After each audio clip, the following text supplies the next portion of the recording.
Hello नमस्कार साथियों, आज की इस वीडियो में मैं आपको क्लास 12th हिस्ट्री के मोस्ट इम्पॉर्टेंट क्वेश्चन आंसर बताने वाले हैं। इसी वजह से आप लोग इस वीडियो को ध्यान से अंत तक देखेंगे। तो इसका प्रथम क्वेश्चन है कि श्रीमद् भगवद गीता का एक अति संक्षिप्त परिचय दे। कहते हैं कि श्रीमद् भगवद गीता का एक अति संक्षिप्त परिचय दे। तो इसका आंसर लिखेंगे कि महर्षि वेद व्यास ने श्रीमद् भागवत गीता की रचना की, यानी कि महर्षि वेद व्यास जी ने श्रीमद् भागवत गीता की रचना की है। इसमें कुरुक्षेत्र के मैदान में श्री कृष्ण द्वारा अर्जुन को कर्म करने की प्रेरणा दी गई है। इसमें कहा गया है कि धर्म के रास्ते पर चलते हुए मनुष्य को अपना कर्म करना चाहिए, कर्म फल की चिंता न करे, क्योंकि ईश्वर आपके कर्मों का फल अवश्य देगा। अर्जुन को क्षत्रियोचित कर्म युद्ध करने की प्रेरणा दी गई है, जिसके परिणाम स्वरूप महाभारत युद्ध हुआ है। नेक्स्ट क्वेश्चन है कि महाभारत के लेखक कौन था। तो इसका करेक्ट आंसर होगा कि ऐसा माना जाता है कि महाभारत की मूल कथा के रचयिता भाट सारथी थे, जिन्हें सूत कहा जाता था। ये सूत क्षत्रिय योद्धाओं के साथ युद्ध क्षेत्र में जाते थे। वह उनकी विजय एवं उपलब्धियों को काव्य रूप में प्रस्तुत करते थे।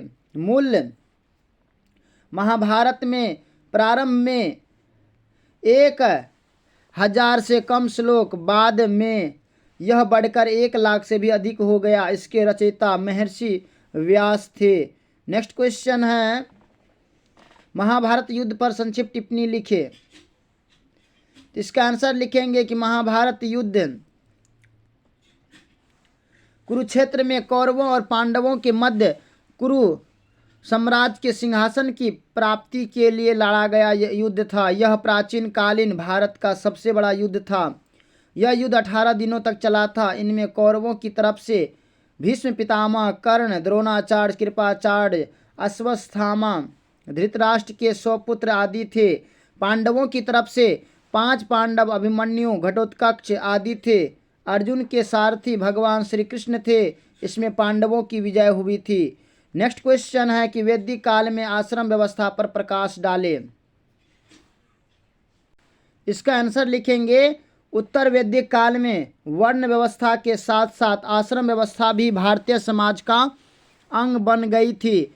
मनुष्य की आयु को 100 वर्ष मानकर प्रत्येक आश्रम के लिए 25 वर्ष की समान अवस्था निश्चित की गई थी। ये 4 आश्रम इस प्रकार थे। प्रथम था ब्रह्मचर्य आश्रम, जो 25 वर्ष तक रहता था। इस आश्रम में व्यक्ति अपने गुरु के आश्रम में रहकर ब्रह्मचर्य का पालन करते हुए विद्या ग्रहण करता था। दूसरा था गृहस्थ आश्रम, जो 25 से 50 वर्ष के बीच होता था। तो इसका लिखेंगे, अपनी शिक्षा समाप्त करने के बाद व्यक्ति विवाह करके गृहस्थ धर्म का पालन करता था। तीसरा था वानप्रस्थ आश्रम, जो 50 से 75 वर्ष के बीच में होता था। इस आश्रम में व्यक्ति सांसारिक चिंताओं से मुक्त होकर तथा जंगल में रहकर एकांत स्थान में आत्मचिंतन तथा जीवन की गूढ़ बातें पर ध्यान करता था। चौथा था संन्यास आश्रम, जो 75 से 100 वर्ष तक होता था। यह अंतिम आश्रम था। इसमें व्यक्ति अपनी कुटी को छोड़कर सन्यासी बन जाता था और कठिन तप द्वारा मुक्ति मोक्ष की कामना करता था। नेक्स्ट क्वेश्चन है कि प्राचीन भारत में महिलाओं के संपत्ति संबंधित अधिकार का वर्णन कीजिए।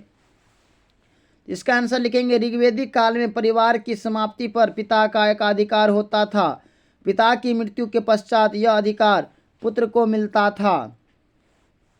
महाभारत में स्त्री को चल संपत्ति पर अधिकार था और वह स्वयं भी चल संपत्ति समझी जाती थी और उसे किसी अन्य को उपहार स्वरूप दिया जाता था। महाभारत में युधिष्ठिर ने धृतकीरा के समय अपनी पत्नी द्रौपदी को दांव पर लगाया और हार गया था। पारिवारिक संपत्ति पर स्त्री का कोई स्वतंत्र अधिकार नहीं था। अब नेक्स्ट क्वेश्चन है कि वैदिक साहित्य पर संक्षेप में टिप्पणी लिखिए। तो इसका आंसर लिखेंगे, वैदिक आर्यों द्वारा रचित साहित्य का अध्ययन निम्नलिखित शीर्षकों के अंतर्गत किया जा सकता है। प्रथम है वेद। वेद आर्यों का प्राचीनतम ग्रंथ है। वेद 4 हैं। प्रथम ऋग्वेद, दूसरा सामवेद, तीसरा यजुर्वेद, चौथा अथर्ववेद। इन चारों में सबसे बड़ी प्राचीन ग्रंथ है ऋग्वेद जो है ना, ये सबसे प्राचीन ग्रंथ है। दूसरा लिखेंगे ब्राह्मण ग्रंथ, यज्ञ के विषयों का प्रतिपादन करने वाला ग्रंथ ब्राह्मण ग्रंथ कहलाते हैं। इनमें वैदिक मंत्रों की व्याख्या के साथ यज्ञ के विषयों का प्रतिपादन किया गया है।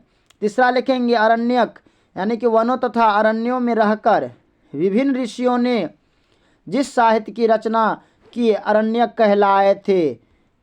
तीसरा, चौथा था आपका उपनिषद। उपनिषद क्या है? तो इन आर्यों का आध्यात्मिक और दार्शनिक चिंतन देखने को मिलता है। उपनिषद में जो है ना, आर्यों के आध्यात्मिक और दार्शनिक चिंतन देखने को मिलते हैं। नेक्स्ट क्वेश्चन है कि राजतंत्र और वर्ण में संबंध स्थापित करें।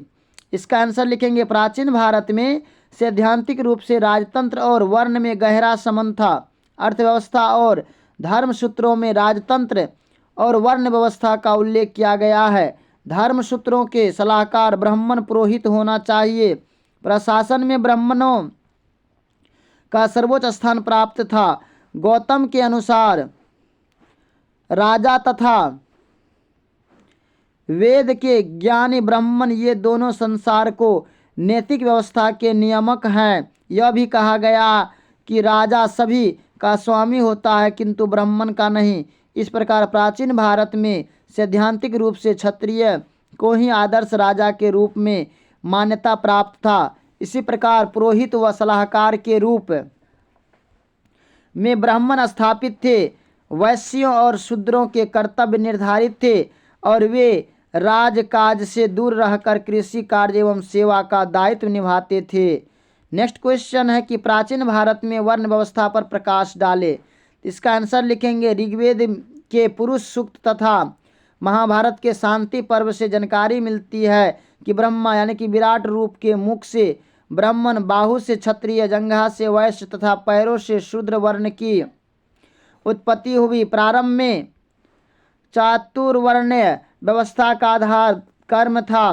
ब्राह्मण का कार्य कर्मकांड संपन्न करना था। राजा क्षत्रिय होता था जिसका कार्य रक्षा करना था। वैश्य का कार्य व्यापार था। इन तीनों वर्णों को सम्मिलित रूप से द्विज कहा जाता था। शूद्र वर्ण का कार्य इन तीनों वर्णों की सेवा करना था।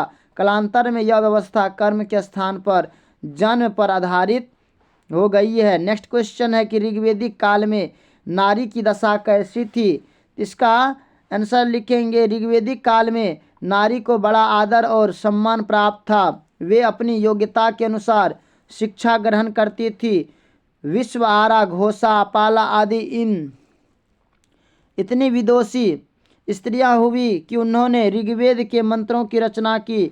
स्त्रियां गृह स्वामिनी मानी जाती थी और सभी धार्मिक कार्यों में अपने पति के साथ भाग लेती थी। पर्दे की प्रथा नहीं थी। स्त्रियां स्वच्छंद रूप से घूम फिर सकती थी। इस काल में सती प्रथा नहीं थी। बहु विवाह का प्रचलन नहीं था। स्त्रियों को सैनिक शिक्षा भी दी जाती थी। वे अपने पतियों के साथ युद्ध भूमि में भी जाती थी।